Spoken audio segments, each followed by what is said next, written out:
Briarwood High School sat at the edge of a small Midwestern town where the wind never seemed to stop moving. In the fall, it carried dry leaves across the football field. In winter, it slid under doors and along tile floors like something searching. And every single afternoon at 3:17 p.m., it carried a sound. Dragging. Slow, steady, measured. Students heard it through ceiling vents. Teachers blamed old ductwork. The janitor refused to talk about it. The sound always came from the third floor. Officially, Briarwood only used 2 floors. Officially, the third floor was closed for structural repairs. Unofficially, everyone knew something had happened up there, something no one liked to name. It was late October when the storm rolled in. The sky turned the color of old steel. Clouds pressed low over the town. Weather alerts buzzed on phones during 7th period. By the time the final bell rang, rain hammered the building so hard it sounded like gravel thrown against glass. 5 students ended up in after-school detention in room 212. Ethan Morales, quiet but observant. Madison Reed, outspoken and sharp. Caleb Turner, the class clown who hid nerves behind sarcasm. Olivia Chen, thoughtful, always watching more than speaking. Jordan Hayes, restless and defensive. They weren't bad kids, just ordinary teenagers orbiting their own small dramas. Their teacher, Mr. Noah, stood at the front grading essays. 45 minutes, she had said, no phones. Lightning flashed so bright the room went white for half a second. Then the power died. The classroom plunged into darkness before red emergency lights blinked on, bathing everything in a dull, bleeding glow. Rain pounded harder. Mr. Noah frowned. "Stay here," and he left. Then, teacher from next class, Mrs. Holloway. She stepped into the hallway. The door closed. 5 minutes passed. 10. The rain didn't slow. Ethan stood. She should have come back. The hallway outside felt colder than it should have, not just because of the storm. The air carried a faint metallic scent. At the far end of the corridor, something was wrong. The stairwell door stood open. Not the second-floor stairs, the third-floor stairs. The door that had always been chained shut. The chain now hung loose, clinking softly as if it had just been unlatched. Caleb forced a laugh. That's new. Above them, dragging, closer than ever, not faint, right overhead. Olivia whispered, "We should go back." But none of them moved backward.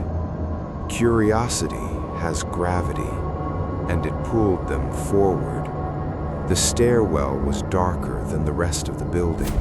Their footsteps echoed sharply. The temperature dropped with every step upward. By the time they reached the third floor, their breath showed faintly in the air. The hallway stretched long and dim. Lockers rusted shut. Bulletin boards hung torn and faded. Dust coated everything thick enough to write in. Halfway down the corridor stood a girl. White sweater, navy skirt, bare feet. Long brown hair hung over her face. She wasn't transparent. She wasn't glowing. She looked solid, real. Her head tilted slowly, too far to one side. "You came back," she said softly. Her voice sounded distant and close at the same time. Ethan swallowed. "We've never been up here." She didn't move. "You always say that." The fluorescent lights flickered weakly. And then the hallway changed. Dust vanished. Lockers gleamed.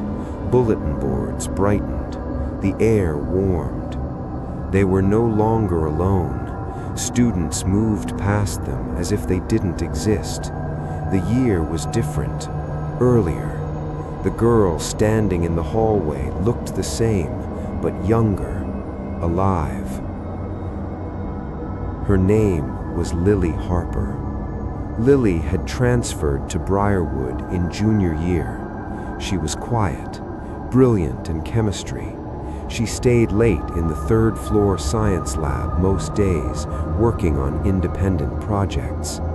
She didn't fit easily into Briarwood's social circles. 3 popular girls decided she was strange. They mocked her thrift store clothes. They imitated the way she spoke. They whispered rumors.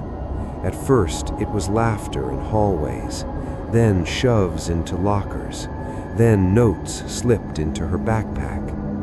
Teachers noticed tension, but labeled it normal teen conflict.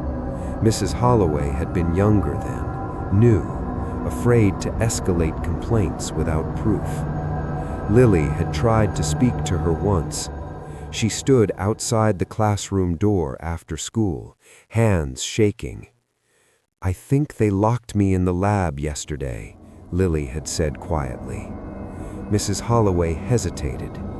"Are you sure?" she asked gently. Lily nodded.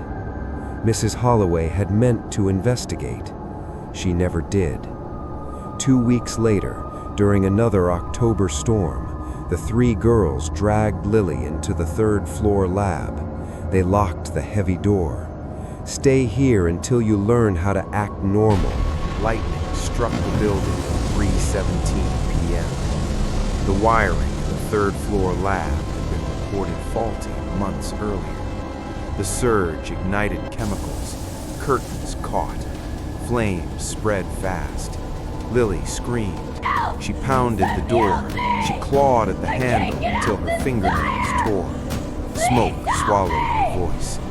Downstairs, teachers assumed the thunder masked any sound. When firefighters broke through, the fire had burned itself out. They found Lily near the door, hands bloodied, eyes open. The school called it a tragic electrical accident. The third floor was closed. The 3 girls transferred quietly. Mrs. Holloway said nothing, and Lily stayed. The memory snapped away. The decayed hallway returned. The girl stood before them again, but now her skin was pale and cracked. Burn scars traced her neck. Her eyes looked dark, like smoke lived behind them. "I waited," she said. The lockers began slamming shut one by one down the hallway. Boom, boom, boom.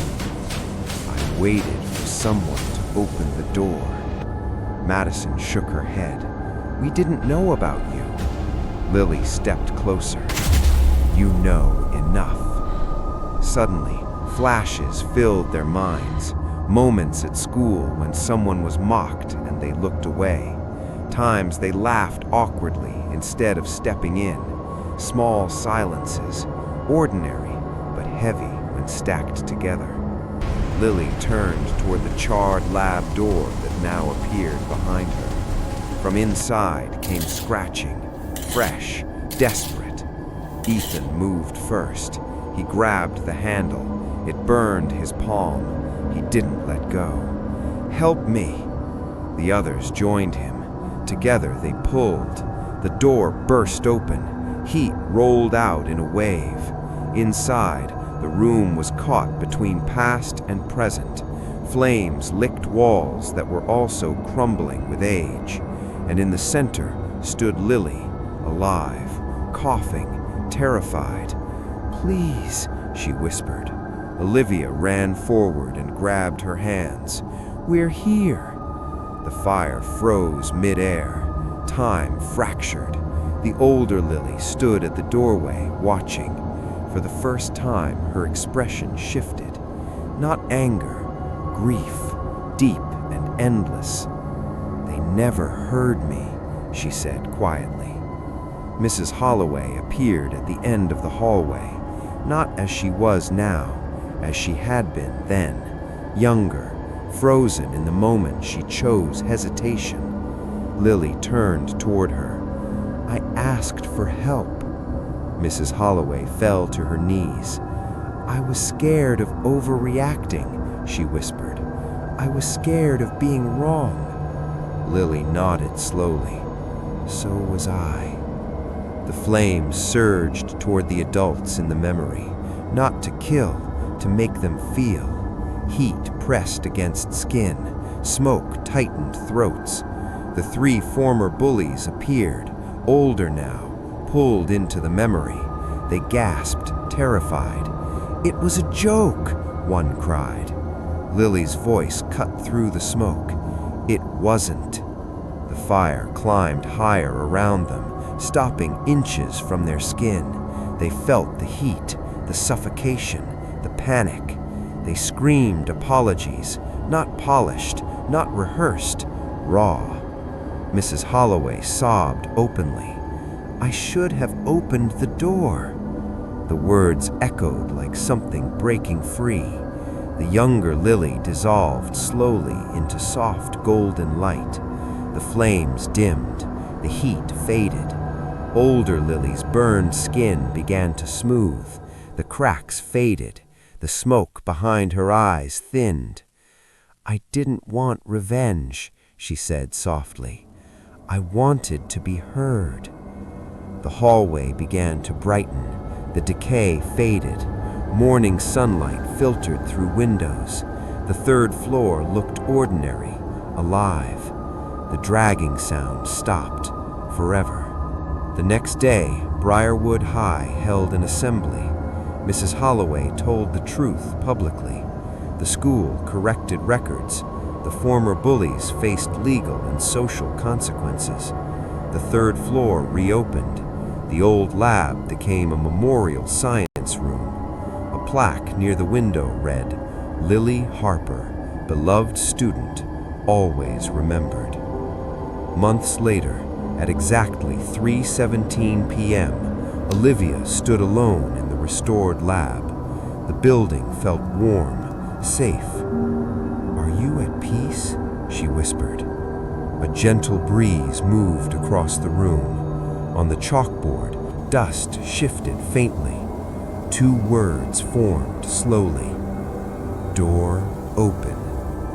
No dragging followed, no cold breath, just quiet, the kind that belongs to healing. And Briarwood High never held its breath at 3:17 again. Because sometimes the most terrifying thing is not a ghost, it is silence. And sometimes the only thing that sets a spirit free is finally opening the door.